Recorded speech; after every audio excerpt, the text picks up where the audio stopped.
Nesses relógios que eu falei que foram super precisos, os relógios mecânicos mais precisos já construídos pelo homem, os Riffler e o Short Synchronome, que eram utilizados como padrão de referência horária até os anos 50 em todos os observatórios do planeta, o pêndulo, a haste do pêndulo, era fabricada em super-invar, que era uma liga metálica não variável.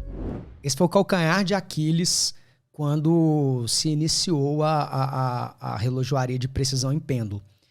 Os primeiros relógios a pêndulo, eles usavam pêndulo em madeira, que é o caso do pêndulo do relógio que eu tenho lá em casa. Uhum. Um pêndulo de 1 metro, ele vai ter uma frequência de 1 Hz. Um pêndulo de 1 metro, isso comprovado, se um pêndulo tiver exatamente 1 metro, ele vai vibrar a uma frequência de uma oscilação por segundo. Uhum.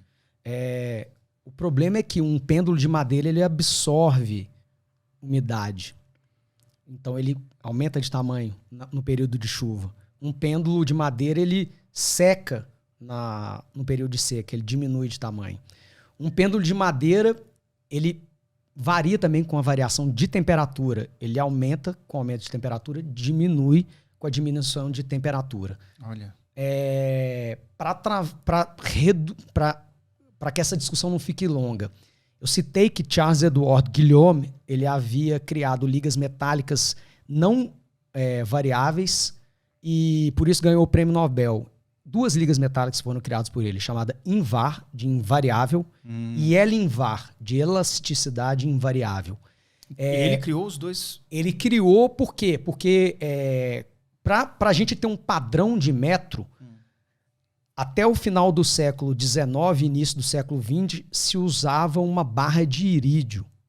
E o irídio é caro pra caramba. Encarecia muito. E cada país tinha... Não, mas isso para ter o padrão de média, que eu falo no sistema de pesos e medidas. Uhum. Pra gente ter um padrão de quilo e pra gente ter um padrão de metro, pra gente conseguir comparar que o metro é um metro e o quilo é o quilo.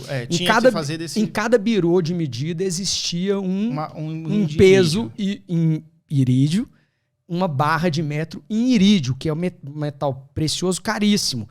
E tinha que ter vários, porque cada país precisa de ter uma referência de metro para ela comparar.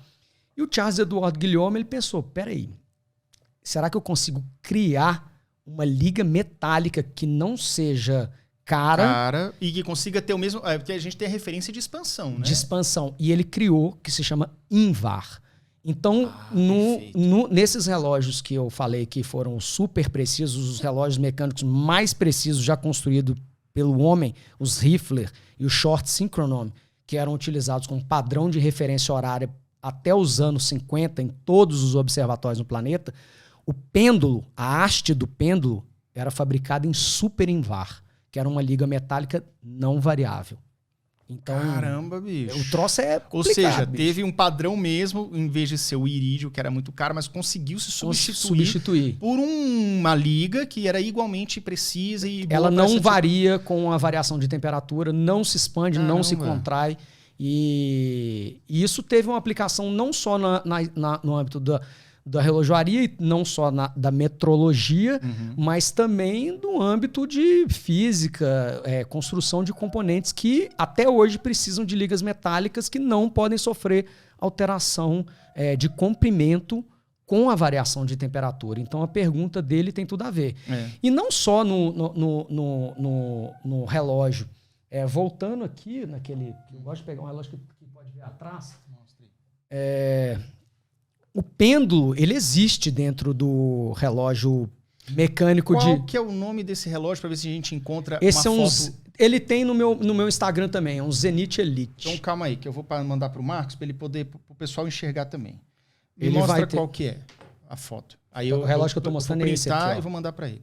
É esse. Tá. Você tem a foto dele de trás? Tem a foto de trás do mecanismo também. Então eu vou colocar aqui as duas fotos, a frente e trás, porque a câmera não está focando quando a gente aproxima, mas a gente vai dar um jeito nisso. Calma aí, galera. Essa é a foto da frente. E a foto de trás do mecanismo aqui. Só um segundo.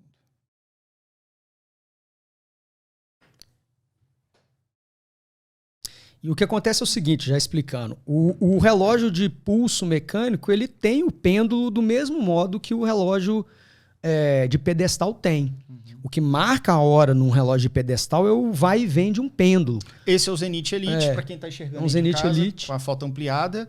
A próxima foto é do mecanismo. O que marca o tempo de um relógio mecânico, todos seguem esse mesmo padrão, é essa rodinha aqui. Ela a rodinha maior, nós temos uma menor e uma maior. Se chama balanço. Balanço, tá. E o balanço é o quê? É um pêndulo, só que ao invés de ele ter um formato retilíneo, ele tem um formato circular. Quando está funcionando, se eu botar aqui para funcionar, você consegue ver que ele está se movimentando para lá e para cá.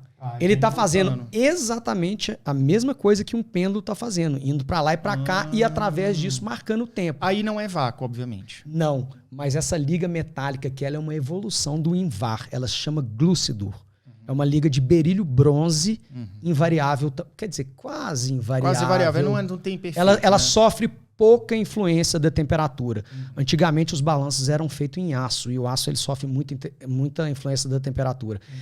Esse tipo de balanço feito nessas ligas de berílio bronze veio através do estudo de Charles Edward Guillaume nos anos 20 a respeito dessas ligas metálicas que não sofriam influência através da temperatura. Cara, e anos 20, gente, é uma coisa assim, ou se hoje já é difícil manter essa precisão, imagina nos anos 20 você criando uma liga, então assim, tinha uma galera muito à frente com relação a estudo, engenharia química, né, processos físicos e químicos para poder criar isso daí, né? Esse negócio aí fantástico.